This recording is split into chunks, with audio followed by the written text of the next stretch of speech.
Don't do that, what you're doing right now. See, how now, brown cow? How now, brown cow? How now, brown cow? How now, brown? This is gonna be.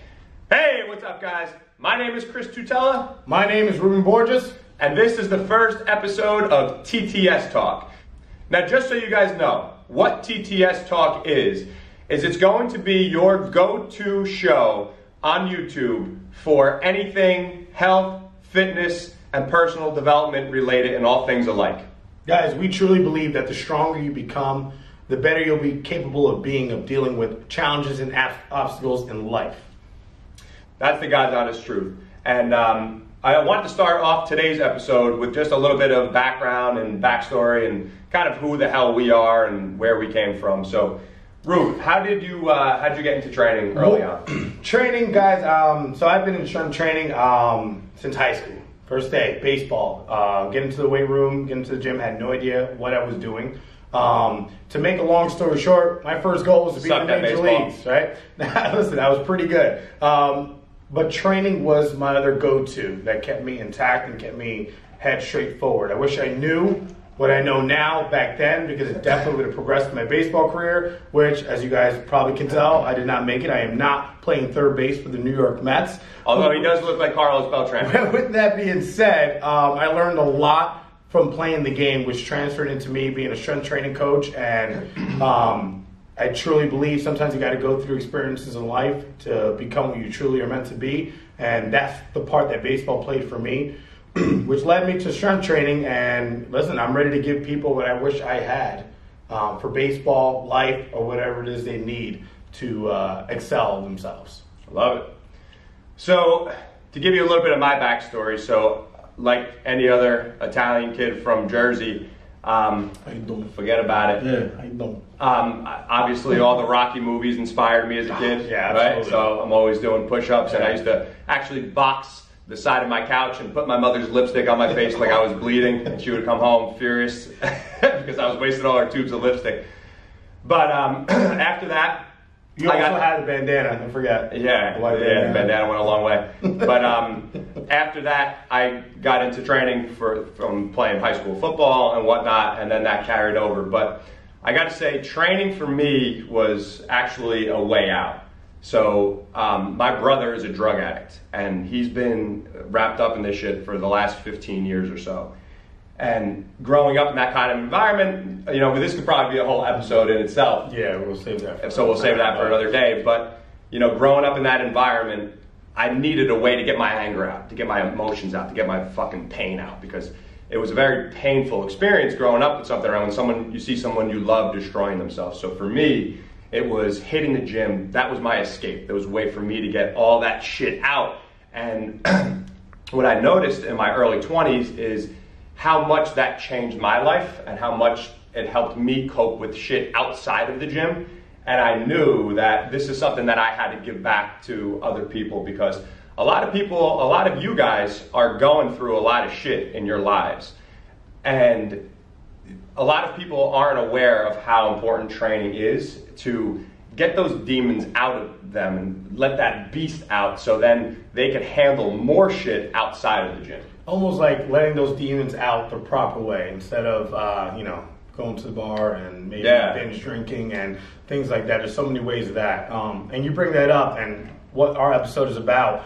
There's so many people that come in, and when they start, it's what Chris said. I mean, they're escaping something. They need a way out, to let out whatever emotions they're dealing with, and to let it out the right way. And a lot of times when people come in to our gym, I would say after about a month, they start opening up to us, and they start giving us the real reason on why they got into strength training, and it gets real deep. It truly is amazing to see, because I know, Chris, you've seen it with a lot of the guys, how much happier they get. And that's the one thing they'll say, how much happier they are training here, how much better they feel in overall life. And they might not even have been aware of how much this is going to help them before they walked through the doors and actually started training. Like, at first, people think, I just need to get fit, which is great. That's a great kickstart. Yep. But once they come in and start training, you know, for me, I've been doing this, I've been working as a strength coach since 2006.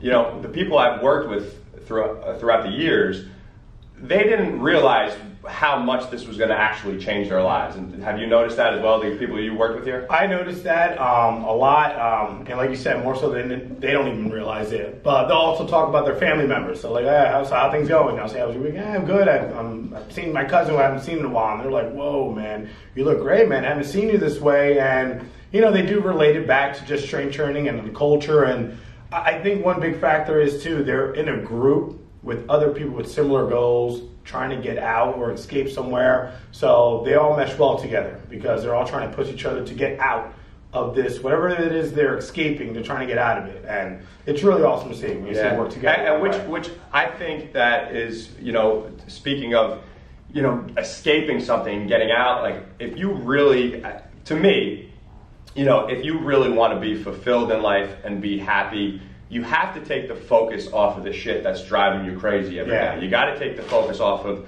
the job, off of the family stuff, all the bills, all the stress that life has.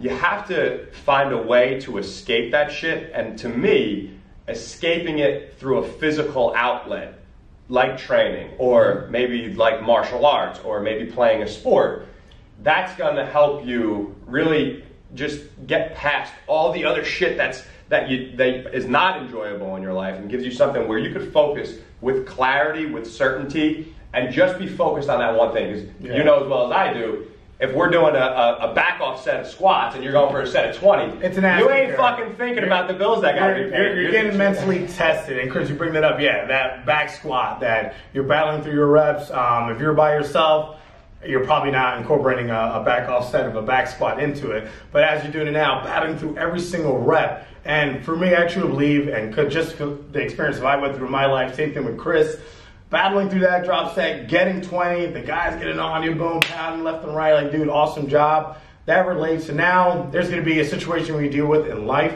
that normally maybe you'd walk away from, but maybe today you stand up to it. You know, you're able to do a drop set of 20 with a back squat. It almost seems crazy to relate it, but it's true. You wanted to escape a few moments in Belmar a few times. You could probably erase those from your memory, I think. I did. Then the next day I would recover. I'd go right to the gym. Yeah, he went right back to DJ's for breakfast bingo like a psychopath. With a sick pump. But anyway, so guys, now that that's out of the way, we want you to see that training is directly related to life. And to me, directly related to your happiness. And what we want this episode to be about is, for beginners, what should you be doing in the gym? Because if you're not in Clark, New Jersey, and you can't train with us over here, if we're talking to you and you're in Idaho, we want you to understand what you should be doing in the gym, because you're brand new, you're deconditioned, you're out of shape, maybe you've never touched a weight in your life.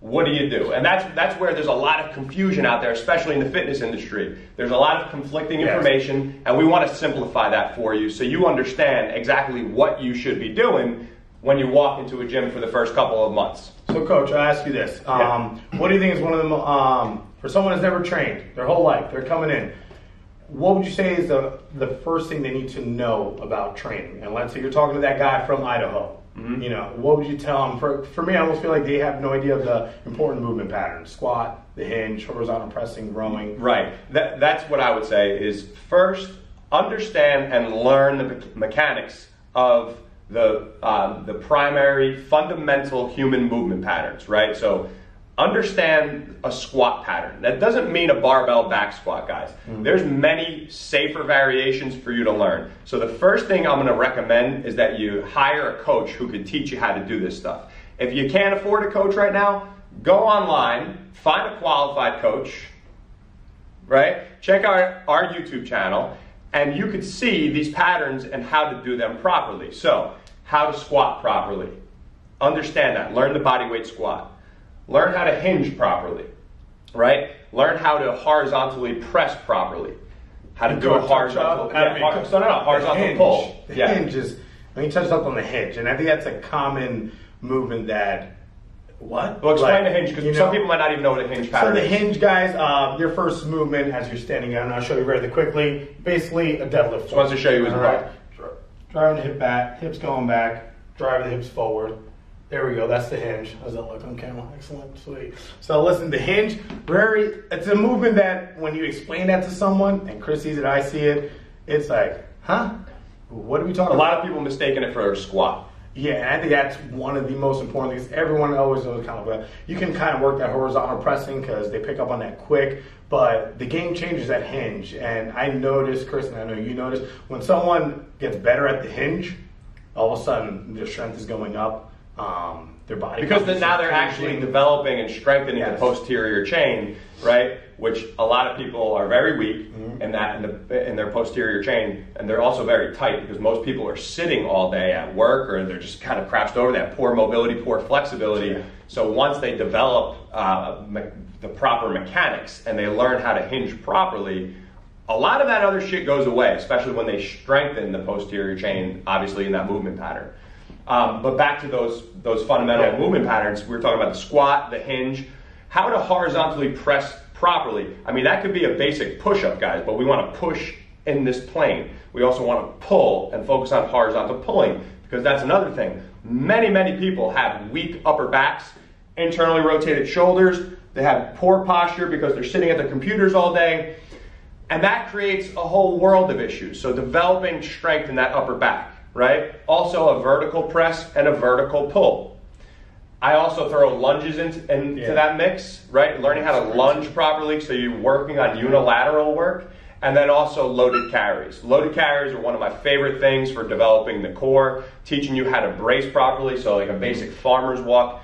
So if you take those fundamental human movement patterns and you learn how to do them right first, like your first couple of weeks of training, it shouldn't be trying to push weight. It should be really learning and becoming proficient in those movement patterns. And I would say you could even say, if you're brand new, let's take the first 3-4 weeks or even more to really learn and understand those patterns before you even try to touch a weight. You could do that stuff with just body weight, with the exception of some horizontal pulling or vertical pulling, just so you learn those movement patterns, develop your lats and whatnot. But you don't have to go crazy with the working load. Go ahead. And another thing to touch up on that, perfecting those mechanics of those important movements. And one thing that's hard, whoever's in Idaho, whoever's like watching this, going to that gym, it's kind of hard. It's an ego thing to just grab 15s and work on a hip hinge, or work on a goblet squat with a dumbbell and just grab onto 20s, while you're seeing people back squatting and they probably have no business about putting 225 on and half squatting or things like that.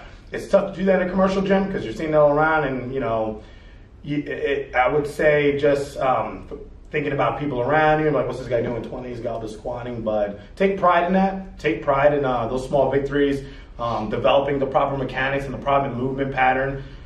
Easier said than done, but don't worry about anyone else there. You have your program. You have what you're there to do and what you're there to get better at. Continue and move forward with it. Yeah, so I would, to add on that, so we could put these in principles, right? So principle number 1 is learn those movement patterns, right? Then the second principle would be to get stronger in those movement patterns. So once you actually learn the pattern, first and foremost, learn how to move properly and move well. Excuse me, my voice had just hit puberty there. Interesting. Then the second principle would be to develop strength in those actual movement patterns. So now we can add some external resistance. So within a bodyweight squat, you go from bodyweight squat to a goblet squat. So now for somebody who week 1 or day 1 could barely do a bodyweight squat, in 6 weeks, if you're doing a goblet squat with a 35-pound dumbbell, that's a lot of progress. Big jump. Right? But that's something that people don't think about. We're in this I want it now mentality. People want results overnight. It ain't going to happen that way, guys. I'm sorry to burst anybody's bubble, but results do not happen overnight.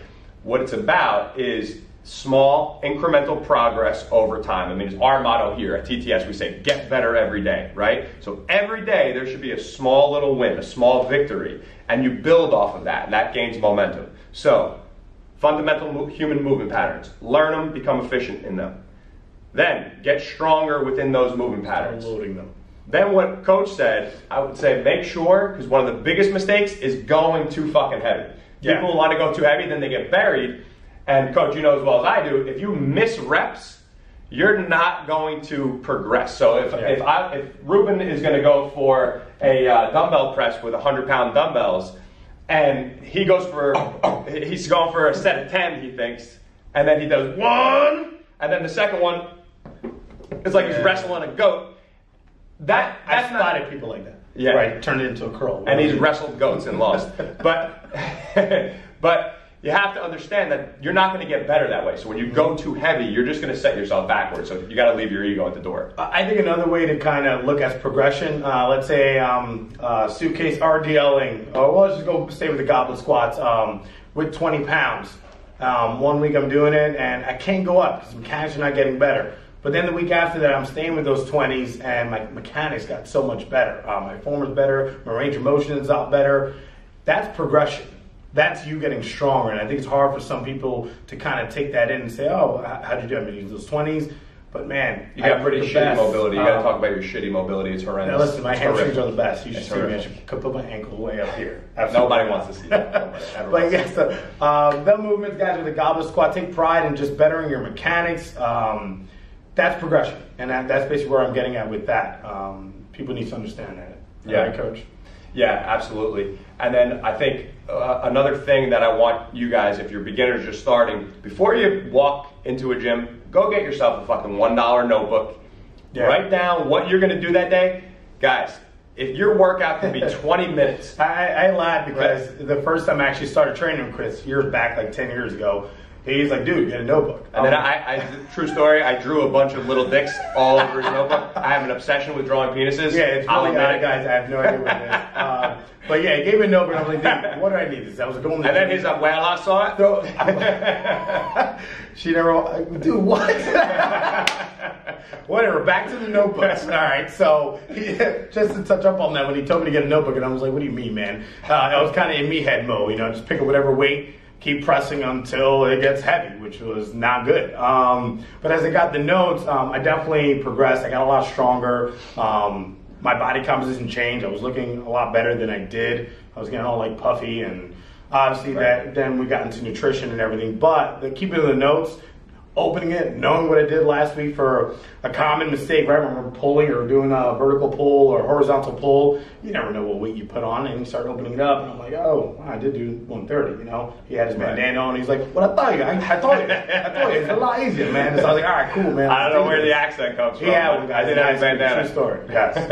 But yeah, that's a big thing. It's a way to monitor your progress, so it's going to help with your psyche to see, oh shit, I was on the first week, I was only able to use 40 pounds. But on week 3, now I'm using 55 pounds, right? So you see that progress, it's rewarding. So make sure you monitor your progress. You don't have to beat your weight every time you're in the gym, but it keeps everything in perspective. It helps you understand generally where you are, and it will also help you set realistic goals. Yeah, and that stronger, was right, which was going to be onto the next principle is set goals for yourself.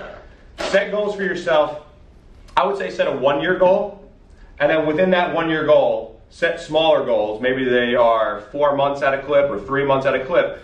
So those goals could be served as milestones to help you accomplish the bigger goal, because at the end of the day, you're looking to make progress week in and week out. So when that accumulates over time, you'll see that it'll be easier to reach, or that will help you reach your bigger goal when you set those small goals. Yeah, and take pride in them. Take pride in those small goals, those small victories. You were touching on before in the goblet squats. People don't they go from 20 and they want to make a jump to like 40, right? Making a jump from 20, let's just say, to 30, and I'm just doing math real quick right now, but I believe it's going to be off. I believe that is a 50% jump. All right, that's a lot when you think about that, going from 20 to 30. I think it's correct. Because then you're going up 10 pounds, obviously 10 pounds of 20, whatever. That's a 50%. I think it's right, and I'm going with it. So from 20 to 30 is a 50% jump. So equate that to somebody doing a 100-pound goblet squat, going up 50% of that would be 150. It's a huge jump. I think sometimes people just kind of got to realize, as you're just learning, your jumps, though the number may be small, your percentage is a lot higher in that jump, and you're going to get stronger. That's a good point. And the last thing I would say is, listen, you're a beginner, you're just starting, keep your workouts short, keep them simple. You come into the gym, Maybe it's Hold just... on, I can totally tell on that. Again, Okay. first time, again, it was when we first started training together. I think you trained this way too, where you train for 3 hours. You just stay in the gym and just keep doing To touch on that, quick backstory on that. So I bought Triple H's book in high school. It's called Making the Game. And every picture was his face like this. And I brought that fucking book with me, and I looked at every exercise. So he grew his hair out too. It's blonde. No, this is a true story. So he had every exercise for chest, every exercise for back. So when I went to that gym, I did every single exercise in that book for chest. I was in there for 3 hours until my cousin and mentor, John Alvino, told me I was wasting my time. And I looked at him like, what do you mean I'm wasting my time? But anyway. Yeah, he showed me. So I had similar routines where we go all day. And he showed me, here's what we're doing. I was like, huh? This is it? He goes, apparently it works, man. We're going to get stronger. And we did. We did get a lot stronger, felt a lot safer, felt better each day. But continue. Yeah, so what I was going to say is just keep your workouts short. Don't overwhelm yourself. You're brand new to the game. Don't try to do a zillion things.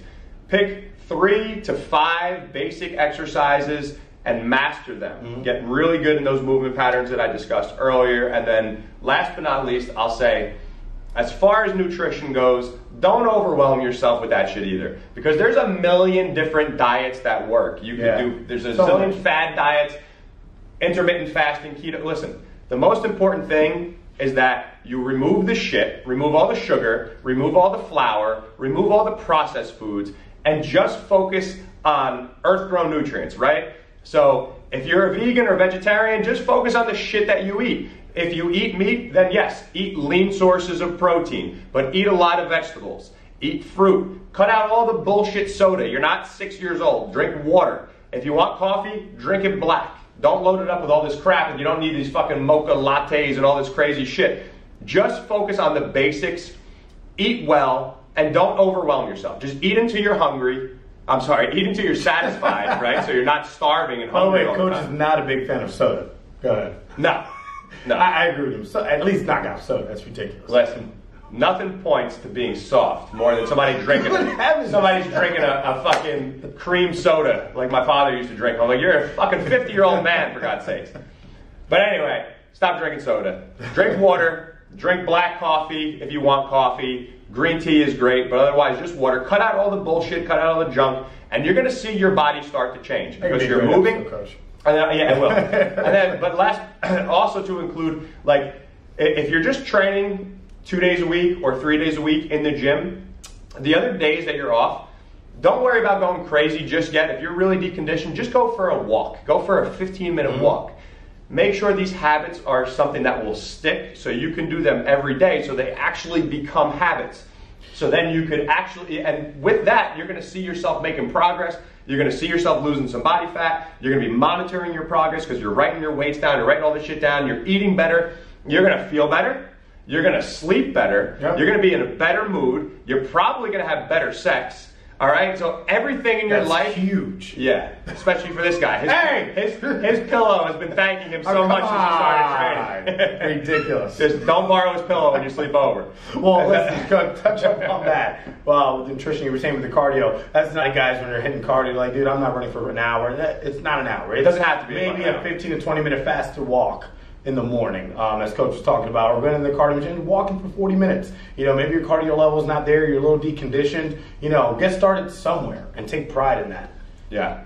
And on that, guys, we're going to wrap this up. So I really hope that you enjoyed the first episode of TTS Talk. We're going to be back next week. This is going to be a weekly thing. Yep. So keep an eye out for it. I'll be sending it to you through email. So if you're not on my email list, go to Chris. Get on it. Go. Shut up. Please head over to Chris Tutela, TUTELA.com. You can sign up for my free newsletter. I don't bombard you with bullshit, but you'll be sure to never miss an episode if you head over there. And guys, give us some ideas for other topics that we can have for future shows as well. Yeah, if what I would really like is to be able to answer your questions. So you could actually hit me up with an email. It's chris@tutelatraining.com. Hit me up. Let me know what you want to hear us talk about. We're happy to answer any questions and anything that we could help you with. Also, social media, Coach, where could these guys find you? You guys can find me at @_Ruben_Borges. You can Guys, spell Ruben out there. A lot of people think it's spelled like a sandwich. So Ruben spelled RUBEN_Borges, BORGES. Yeah, guys, like look me up there. You can find a lot of videos on training, on how our group training is, and how we are with our clients. You'll see we have workouts great culture here. Yes, a lot of yeah. workouts, a lot of tips, and some entertainment stuff as well. Yeah, I just asked where they could find you. You don't have to give all that. But anyway, they want to hear it all. He likes to talk, this guy. I do. Anyway, so you can also find me at Chris_Tutela, Tutela on Instagram. That's where I'm most active, so you can get all my info and my stuff there as well. Anything else to add? How do you think we did? I think we did okay. I think my eyes were looking all over the place. I noticed that. I kept looking here and there. You had a booger in your nose the whole time. That's disgusting. All right, guys. I hope you enjoyed this episode. We will catch you next week on TTS Talk. TTS Talk.